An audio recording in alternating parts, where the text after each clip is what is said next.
BJP শাসিত বিভিন্ন রাজ্যে বাংলাভাষী বেশ কিছু পরিযায়ী শ্রমিকের উপর নির্যাতনের অভিযোগ উঠেছে। ঘটনার প্রতিবাদে সরব হয়েছে বাংলার শাসক দল তৃণমূল কংগ্রেস। খোদ রাজ্যের মুখ্যমন্ত্রী মমতা বন্দ্যোপাধ্যায় তিনি পরিযায়ী শ্রমিকদের বাংলায় ফিরিয়ে আনার জন্য প্রকল্পেরও ঘোষণা করেছেন। ওই সমস্ত শ্রমিকদের পাশে থাকার আশ্বাস দিয়েছে রাজ্য সরকার। এদিকে নির্যাতিত পরিযায়ী শ্রমিকদের অনেকেই ইতিমধ্যে বাংলায় ফিরে এসেছেন। তাদেরই একজন ছিলেন গোলাম মণ্ডল। তিনি মহারাষ্ট্রে কাজে গিয়ে নিগ্রহের শিকার হয়েছিলেন বলে অভিযোগ। পরবর্তীতে উত্তর 24 পরগনার হাবড়ায় নিজের বাড়িতে ফেরতও আসেন তিনি। সেই পরিযায়ী শ্রমিকই এবার শেষ নিঃশ্বাস ত্যাগ করলেন। অভিযোগ, বাংলায় কথা বলার অপরাধে বাংলাদেশি তকমা দিয়ে তাকে তুলে নিয়ে গিয়েছিল মহারাষ্ট্র পুলিশ। প্রায় 2 মাস আগে ঘটে যায় সেই ঘটনা। 4 দিন আটকে রেখে পুলিশ তাঁর উপর অত্যাচার করে বলে অভিযোগ। তাকে খেতে দেওয়া হয়নি বলে অভিযোগ ওঠে। এরপর উত্তর 24 পরগনার হাবড়ায় নিজের বাড়িতে ফিরে আসেন গোলাম মণ্ডল। তবে বাড়িতে ফেরার কয়েকদিন পরেই অসুস্থ হয়ে পড়েন তিনি। ভর্তি করা হয় হাবড়া রাজ্য সাধারণ হাসপাতালে। পরে কিছুটা সুস্থ হলেও ফের অসুস্থ হয়ে পড়েন তিনি। চিকিৎসার জন্য তাকে নিয়ে যাওয়া হয় বারাসত জেলা হাসপাতালে। রবিবার রাতে সেখানেই সবকিছু শেষ। জানা গিয়েছে 7 মাস আগে গোলাম মণ্ডলের স্ত্রীও শেষ নিঃশ্বাস ত্যাগ করেন। তাদের এক ছেলে এবং এক মেয়ে রয়েছে। এই অবস্থায় আচমকা গোলামের প্রয়াণে কার্যত অন্ধকার নেমে এসেছে গোটা পরিবারে। গোলাম মণ্ডলের মেয়ে মর্জিনা খাতুন কি বলছেন শুনুন। ওখানে তো ঝোপড়া থাকে এক এক সাইডে ভাগ করা। আমাদের ওখানে 20-30টা ঝোপড়া ছিল, ওখান থেকে সবাইকে নিয়ে গেছিল। আমাকে ডকুমেন্টস দেখিয়েছিলাম, দেখে এক পুলিশ আমাকে বললো যে তুমি এক সাইডে চলে যাও। আমি এক সাইডে চলে গেছিলাম। আমার ছোট বাচ্চা, আমি তাকে বলেছি আমার ছোট বাচ্চা আছে 5 বছরের, আমি ছাড়া তাকে আর দেখবার মতো তো কেউ নেই। আমি এক সাইডে চলে গিয়েছিলাম। আর বাবাকে, আমার পিসির এক ছেলেকে, সবাইকে নিয়ে চলে গেছিলো 9 তারিখে রাত্রে।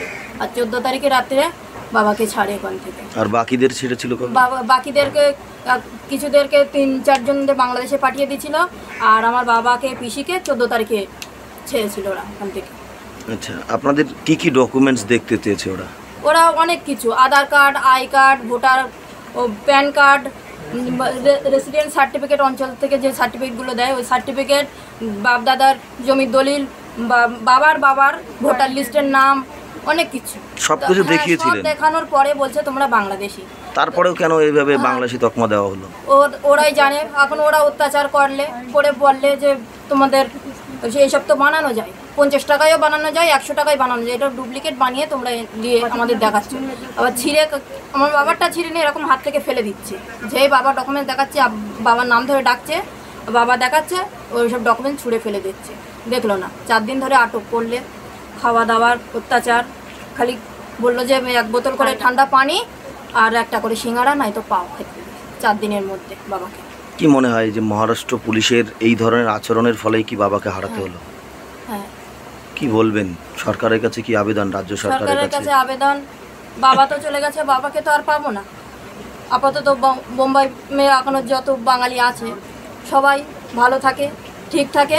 ওদেরকে যেন এরকম আটক করে অত্যাচার যেন না করে, কারোর বাবা যেন কেউ বাবা হারা না হয়। আমি চাই আমার বাবা তো আমি হারিয়েছি, ওরা যেন তাদের বাবা হারা না হয়। যারা আসে তাদেরকে যেন সহি সালামত ওখানে ঠিকভাবে, সরকারের কাছে আবেদন যেন সবাই সঠিকভাবে, বাংলাদেশি না হয়ে কলকাতার হয়েও যেন ওরা ওখানে ঠিকভাবে থাকতে পারে। সরকার যেন ওদের সাপোর্ট করে, পাশে থাকে। আমি এটাই চাই সবার উপরে। আপনারা কি আর মহারাষ্ট্রে যাবেন বা বাইরে আর কাজে যাবেন কখনো? বাবাই ছিলাম, মা হারালাম 7 মাস আগে। বাবাকে এরকম অত্যাচার পরে বাবাকে নিয়ে চলে এসেছি। আর কার ভরসায় ওখানে যাব? আমার বাবা মাই প্রথমে থাকতো, বাবা মাই আমাদের নিয়ে গেছিলো ওখানে। আজ বাবা হারা, মা হারা, কার জন্যই আর বোম্বাইতে যাব? আর ওখানে এরকম অত্যাচার, ছোট বাচ্চা নিয়ে আর যেতে চাই না ওখানে। এই মৃত্যুর দায় কার উপর দেবেন এই দায়? এখন তো বলতে চাই যে বাবাকে যদি ওরা না নিয়ে যেত, অত্যাচার না করতো। আমার বাবা 4 দিন ধরে যত অত্যাচার হয়েছে, তারপরে হাবড়ার হসপিটালে এত অত্যাচারের বদলেই তার হাবড়ার হসপিটালে ভর্তি করা হলো। 5 দিন থেকে ট্রিটমেন্ট হলে তারা যদি নিয়ে যেতে না যেত, তাহলে আমার বাবা আমার আজ ঠিক থাকতো বা বেঁচে থাকতো। মানে এই যে হয়রানি এবং অত্যাচারের কারণেই মৃত্যু। হ্যাঁ। উল্লেখ্য, বাংলা ভাষীদের উপর অত্যাচারের বিরুদ্ধে এর আগে গুরুতর অসুস্থ অবস্থাতেও পূর্ণেন্দু বসুর পাশে বসে সংবাদ মাধ্যমের সামনে সরব হয়েছিলেন গোলাম। এই পরিযায়ী শ্রমিকের প্রয়াণের খবর শুনে দেশ বাঁচাও গণমঞ্চের 5 সদস্য সৈকত মিত্র, বাসুদেব ঘটক, সুশান রায়, রাহুল চক্রবর্তী ও সুমন ভট্টাচার্য পৌঁছন গোলাম মণ্ডলের বাড়িতে। দেশ বাঁচাও গণমঞ্চের সদস্য সৈকত মিত্র, সুমন ভট্টাচার্যরা কি জানিয়েছেন শোনাবো আপনাদের। আমার ঠিক পাশেই বসেছিলেন উনি, যখন বেশ দৃঢ় কণ্ঠে বলছিলেন যে ওনার ওপর কীভাবে অত্যাচার হয়েছে এবং সেটা যে অত্যন্ত অমানবিক সেটার ভাষায় বলার কোনো জায়গা থাকে না। এবং আমাদের সকলের, আপনাদের মতো হয়তো আমাদেরও সকলের ধারণা এই যে ওইখানে ঠান্ডা জল খাইয়ে তাকে যে মানে শারীরিকভাবে অত্যাচার করা হয়েছিল সারাদিন রোদ্দুরে রাখার পরে, সেটার পর থেকে উনি বোধহয় খুব একটা সুস্থ হননি। বাড়ির লোকদের কাছ থেকেও সেটাই শুনলাম। এবং উনি যে আমাদের কাছে এসেছিলেন, আমরা অত্যন্ত কৃতজ্ঞ তার জন্য যে সরাসরি তার কাছ থেকে আপনাদের মতো মানুষরা জানতে পেরেছেন যে সত্যিকারের কি ঘটনা ঘটেছিল, কোনো যে গল্প নয়, সেটা যে সত্যি ঘটনা ছিল। এবং এটাও সত্যি হলো যে সেই ঘটনার জন্য কিন্তু আজকে একজনের প্রাণ চলে গেল। এইটা কিন্তু একটা অত্যন্ত মর্মান্তিক একটি ঘটনা। এবং আমাদের আশা যে আমাদের পশ্চিমবঙ্গের মানবিক মুখ্যমন্ত্রী মমতা বন্দ্যোপাধ্যায়, তিনি নিশ্চয়ই এই ওনার পরিবারের পাশে এসে দাঁড়াবেন এবং ওনার ছেলেকে নিশ্চয়ই কোনো কাজের ব্যবস্থা করবে, এটা আমরা আশা রাখি। যে বাংলা ভাষার প্রতি যে একটা আক্রমণ যেখানে যেখানে বিজেপি সরকার রয়েছে ভারতবর্ষের যেখানেই হোক, সেটার আমরা কড়া নিন্দা আগেও করেছি, আবারও করছি। এবং আপনাদেরও সকলে এর পাশে এসে দাঁড়ানো উচিত। আমরা নিজেরা বাঙালি, আমরা বাংলা ভাষাতেই কথা বলবো, আমরা অন্য কারো কাছে মাথা নোয়াবো না, এটা বোধহয় বলা উচিত। আমাদের সময় এসে গেছে, আমরা এইভাবে আর মৃত্যু আমরা মেনে নিতে পারবো না। এটা একজন বাঙালি, একজন ভারতীয়, আপনাদের তো নিশ্চয়ই কোনো সন্দেহ নেই যে উনি বাঙালি বা ভারতীয় ছিলেন। তাকে বিজেপি সরকার খুন করল। কনসেন্ট্রেশন ক্যাম্পে রেখে যেমন হিটলার খুন করতেন, এই দেশের বিজেপি সরকার, আই রিপিট, আপনারা যদি বাঙালি হন, আপনারা যদি নিশ্চিত হন যে গোলাম মণ্ডলও বাঙালি, তাহলে বলুন যে একজন বাঙালিকে খুন করলো বিজেপির সরকার। সেই খুনের পরে যদি কাউকে খুন করা হয় তাহলে তো তার একটা কম্পেনসেশন হয়। আমাদের রাজ্যের সরকার, যারা আমরা মনে করি যে বাঙালির প্রতি সহানুভূতিশীল, তারা নিশ্চয়ই সেই খুনের কম্পেনসেশন করবেন। ওনাকে গোলাম মণ্ডল শহীদ, গোলাম মণ্ডল প্রথম বাঙালি শহীদ।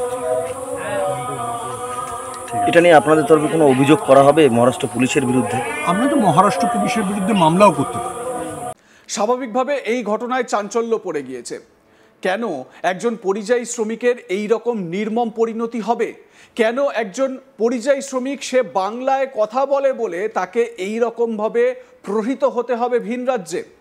আর এই রকমভাবে নিগৃহীত প্রহৃত বাংলাভাষী বা বাঙালি পরিযায়ী শ্রমিকদের জন্যই শ্রমশ্রী প্রকল্পের ঘোষণা করেছেন রাজ্যের মুখ্যমন্ত্রী মমতা বন্দ্যোপাধ্যায়। এই প্রকল্পের আওতায় যে সমস্ত পরিযায়ী শ্রমিকরা যারা ভিন রাজ্যে কাজ করছেন, তারা বাংলায় ফিরে আসলে তাদেরকে 5,000 টাকা করে দেওয়া হবে, তাদের রাশনের ব্যবস্থা করা হবে এবং সার্বিকভাবে সমস্ত রকম সুরাহার ব্যবস্থার কথা ঘোষণা করেছেন মুখ্যমন্ত্রী।